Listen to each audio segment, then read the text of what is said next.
Et je crois que le peuple n'écoute pas les oiseaux de mauvais augure et quelques détracteurs, surtout ceux qui parlent depuis l'étranger.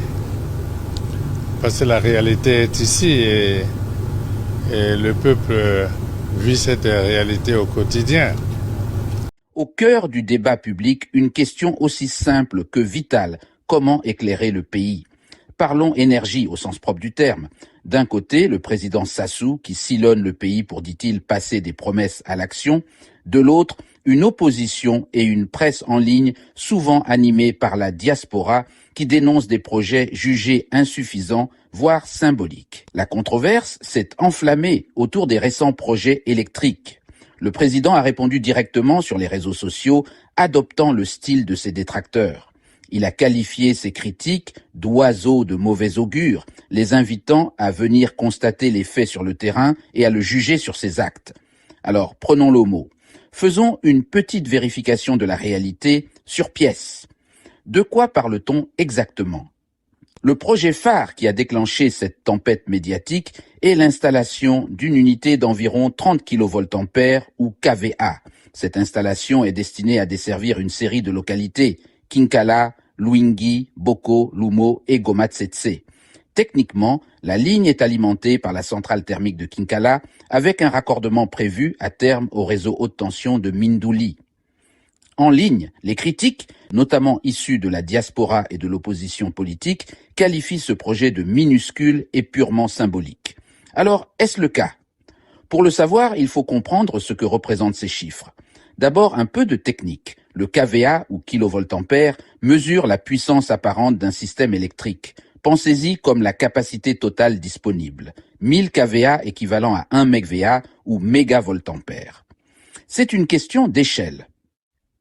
Un groupe électrogène de 39 kVA, similaire à celui dont on parle, se vend sur le marché international entre 17 000 et 20 000 $, hors frais de transport et d'installation. Ces machines ont des contraintes de fonctionnement. Pour éviter une usure prématurée, elles n'aiment pas tourner à vide. Elles préfèrent une charge minimale d'environ 30% de leur capacité. Leur rendement optimal se situe entre 60 et 80%. Alors, concrètement, combien de foyers une unité de 30 à 40 kVA peut-elle alimenter? De manière réaliste, on parle d'environ 25 à 35 foyers, et cela dépend énormément de leur consommation. Quelques ampoules et un téléviseur, ou bien un réfrigérateur, un fer à repasser et une pompe à eau. La demande change tout. Mettons cela en perspective. Pour électrifier une petite commune rurale de 1000 habitants, les besoins sont estimés entre 500 et 1000 kVA. Pour une ville de 1000 personnes, on passe à une échelle supérieure, 5 à 10 MVA. Donc, une capacité de 40 kVA. C'est suffisant pour éclairer un petit quartier, peut-être une rue principale à Boko, mais certainement pas une ville entière. Et à mesure que la demande augmente avec l'éclairage public, les pompes à eau, les appareils ménagers, le risque de devoir rationner l'électricité, le fameux délestage, devient bien réel. Cette situation n'est pas nouvelle. Il y a un historique ici, une mémoire collective de l'électricité intermittente. Les plus anciens se souviennent qu'à Pointe-Noire, dans les années 70 et 80, nous étions nombreux à étudier le soir sous la lumière des lampadaires publics, car l'électricité à la maison n'était pas garantie. À cette époque, avant la mise en service du barrage de Mukukulu, la SNE, la Société nationale d'énergie, exploitait de grandes centrales diesel pour alimenter les villes. Plus près de nous, à Kinkala même, un groupe électrogène installé au niveau de Taringouari fournissait une alimentation partielle à certains quartiers, comme la place Matsua et le centre-ville. L'électricité n'était disponible que par intermittence, surtout le soir et le week-end. Une culture du délestage s'est installée. Les conséquences étaient bien connues. Coupures incessantes, basse tension qui endommageaient les appareils et des réfrigérateurs ou téléviseurs grillés qu'il fallait remplacer. La question est donc, voulons-nous répéter ce schéma ou construire quelque chose de plus grand, de plus fiable et de plus propre? Au-delà de la capacité, il y a les risques pratiques et opérationnels.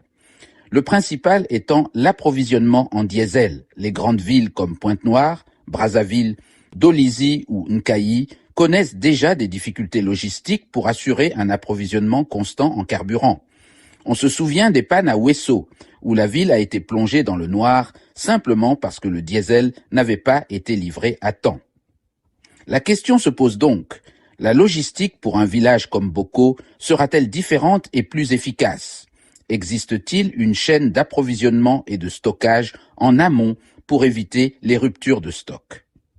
Enfin, il y a les coûts cachés, ceux pour notre santé et notre environnement.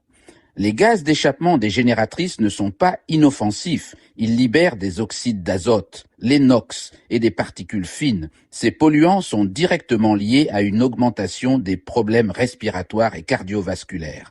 Pour donner un ordre d'idée, un indice de qualité de l'air de 119, alors que la norme bonne se situe entre 0 et 50, est considéré comme malsain et peut suffire à envoyer les personnes âgées, les asthmatiques et les plus fragiles à l'hôpital.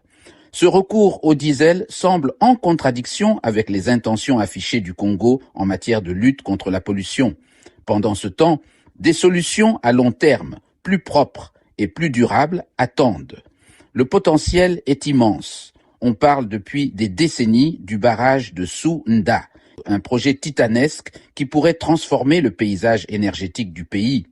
On parle aussi de l'amélioration de la capacité du barrage existant de Mukukulu.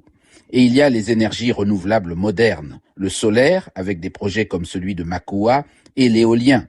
Ces options offrent une énergie propre et réduisent la dépendance aux combustibles fossiles et à leur logistique complexe.